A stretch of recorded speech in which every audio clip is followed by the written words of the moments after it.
घोस्टलैंड horror story पर आपका स्वागत है। अगर चैनल पर आप नए हैं तो चैनल को सब्सक्राइब कीजिए।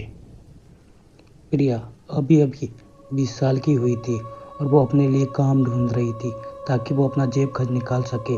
इसलिए उसने एक वेबसाइट पर अपने लिए जॉब के लिए आवेदन दिया। तभी प्रिया के मोबाइल पे कॉल आता है तो उसे बेबी सिटिंग करने के एक दिन के 500 रुपये मिलेंगे। इसलिए उसने हाँ कर दिया। उसने सोचा कि काम बहुत आसान है, सिर्फ उसे बच्चा संभालना ही होगा। उसे अच्छे खासे पैसे भी मिल जाएंगे। साथ ही साथ प्रिया का भाग्य भी इतना अच्छा था कि उसको आखिरकार बेबी सिटिंग का काम मिल गया। उसके घर से थोड़ी ही दूर पे 5 किलोमीटर दूर एक पति पत्नी का जोड़ा रहता था।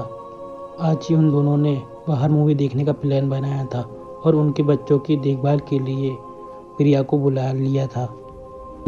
पति पत्नी में से एक ने कहा कि हम बाहर जा रहे हैं और देर रात तक आएंगे, तब तक तुम हमारे घर पर रहो और हमारे बच्चों की देखभाल करो।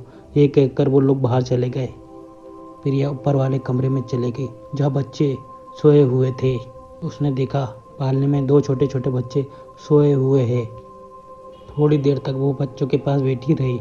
जब उसने देखा कि अभी भी बच्चे उठने वाले नहीं हैं, तब वो नीचे वाले कमरे में जाकर थोड़ा नाश्ता पानी करने लगी और टीवी चालू कर दिया।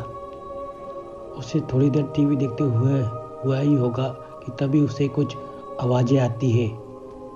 प्रिया को आवाज़ ऊपर की तरफ से आ रही थी। प्रिया को लगता है कि घर में कोई और भी है उसके अलावा, इसलिए वो ऊपर देखने जाने लगती है। तभी अचानक लाइट चली जाती है। प्रिया अपनी जेब से मोबाइल निकालती है और अपना मोबाइल का टॉर्च ऑन कर देती है। वो टॉर्च की रोशनी में पालने में दिखती है। उसमें 2 बच्चों में से एक बच्चा था। एक बच्चा पता नहीं कहाँ चला गया। प्रिया काफ़ी टेंशन में आ जाती है कि एक बच्चा कहाँ चला गया। वो इधर उधर ढूंढने लगती है। तभी पलंग के नीचे से एक हाथ आता है और उसे खींच लेता है। प्रिया काफ़ी डर जाती है। जब वो उस हाथ की तरफ देखती है, वो छोटा बच्चे का हाथ रहता है। वो बच्चा बहुत ही डरावना लग रहा था। उसकी आंखें काफ़ी काली काली हो गई थी। वो बच्चा प्रिया को हवा में उठा देता है। प्रिया चिल्लाने लगती है, मुझे छोड़ दो, मुझे जाने दो, मुझे जाने दो कहने लगती है। वो बच्चा प्रिया को ज़मीन में पटक देता है। प्रिया अपनी जान बचा के नीचे की तरफ भाग जाती है। प्रिया काफ़ी डर जाती है और डर के मारे उसके हाथ पैर कांपने लगते हैं और वो कैसे ना कैसे करके अपना फ़ोन निकालती है और उन पत्नी पत्नी को फ़ोन लगाने लगती है।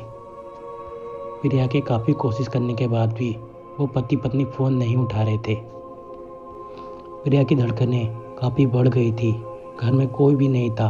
तब ऊपर वाले कमरे से उसे अजीब अजीब आवाज़ें वापस सुनाई देने लगती है, जिससे ऊपर वाले कमरे में सामान टूट फूट रहा हो।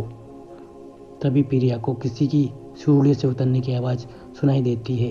वो डर के मारे घर से भागकर बाहर निकल जाती है। तभी वो देखती है कि बच्चों के माता पिता घर वापस आ रहे हैं। उनको देखकर प्रिया झट से घर में वापस चली गई और भागते हुए बच्चों के रूम में देखने लगी, उन्हें कुछ हुआ तो नहीं है।